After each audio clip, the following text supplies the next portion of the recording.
Assalamualaikum warahmatullahi wabarakatuh. Perkenalkan, nama saya Naprilia Ningsih dari kelas 2A Jurnalistik.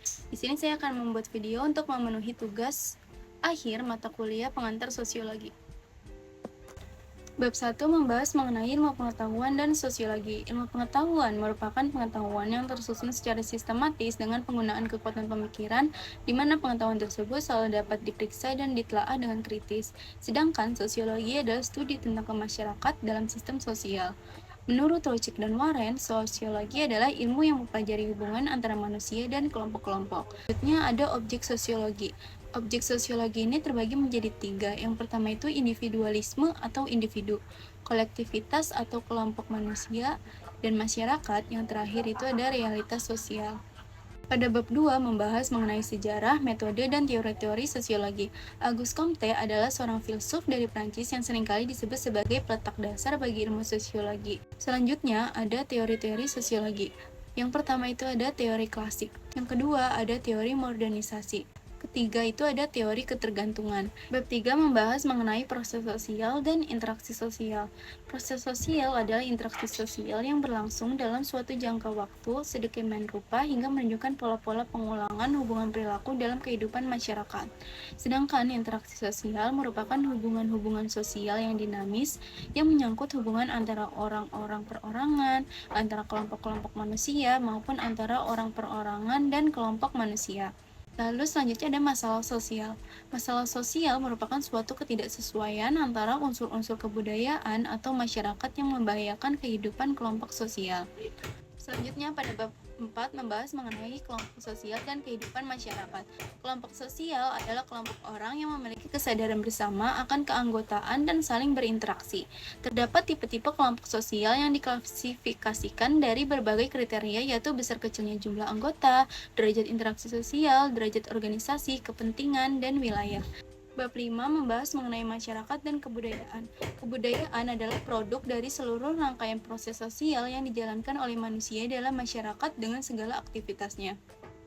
Fungsi dari kebudayaan bagi masyarakat adalah kebudayaan memiliki peran yang signifikan bagi manusia dan komunitasnya.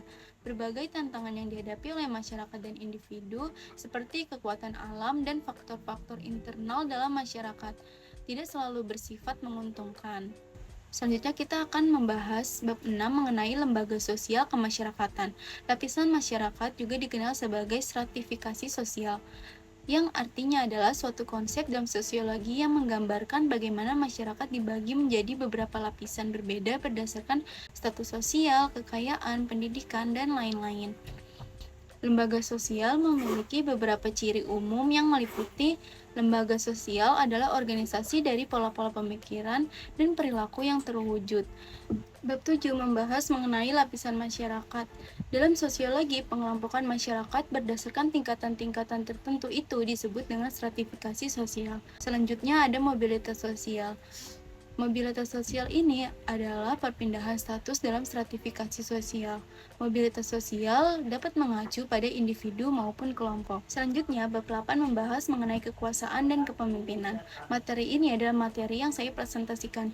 Kekuasaan diartikan sebagai kemampuan untuk mempengaruhi pihak lain menurut kehendak yang ada pada pemegang kekuasaan tersebut. Suatu kekuasaan dan wewenang yang telah dilaksanakan oleh penguasa memerlukan serangkaian cara atau usaha untuk mempertahankannya. Cara yang dapat dilakukan yaitu menghilangkan segenap peraturan lama dan menggantinya dengan peraturan yang baru yang akan menguntungkan penguasa. Lalu yang kedua ada membangun sistem kepercayaan yang dapat memperkokoh kedudukan penguasa. Lalu yang ketiga ada pelaksanaan administrasi dan birokrasi yang baik. Yang keempat ada mengadakan konsolidasi secara horizontal dan vertikal. Selanjutnya ada kepemimpinan. Kepemimpinan dapat didefinisikan sebagai suatu proses yang kompleks di mana seorang pemimpin mempengaruhi bawahannya dalam melaksanakan dan mencapai visi, misi, dan tugas atau objektif-objektif yang dengan itu membawa organisasi menjadi lebih maju dan bersatu. Selanjutnya ada teori kepemimpinan tradisional. Kepemimpinan tradisional ini dapat dimiliki oleh orang-orang yang menjadi anggota kelompok. Ciri khas dari kepemimpinan tradisional adalah semakin lama golongan tersebut memegang kekuasaan, masyarakat akan percaya dan mengakui kepemimpinannya. Bab 9 membahas mengenai konsep dan teori-teori perubahan sosial. Pemaknaan konsep perubahan sosial saat ini masih terlihat problematik. Di antara sekian banyak fenomena sosial yang menjadi orientasi analisis sosiologi, fenomena perubahan sosial mungkin termasuk yang sulit dipahami.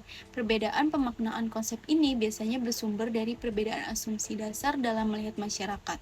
Secara garis besar, teori perubahan sosial diklasifikasikan menjadi 4, yaitu teori evolusi, teori siklus, teori fungsional, dan teori konflik.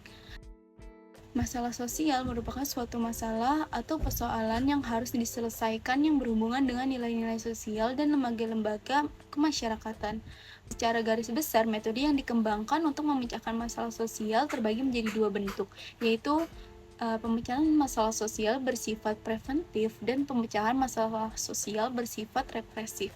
Bab 11 membahas mengenai strategi perubahan sosial. Secara umum, perubahan sosial dapat diartikan sebagai proses perubahan dalam berbagai aspek sosial pada kehidupan masyarakat yang terjadi dalam kurun waktu tertentu. Strategi perubahan sosial diantaranya adalah strategi fasilitatif, strategi reduktif, strategi persuasif, strategi kekuasaan, dan strategi kekerasan versus non-kekerasan.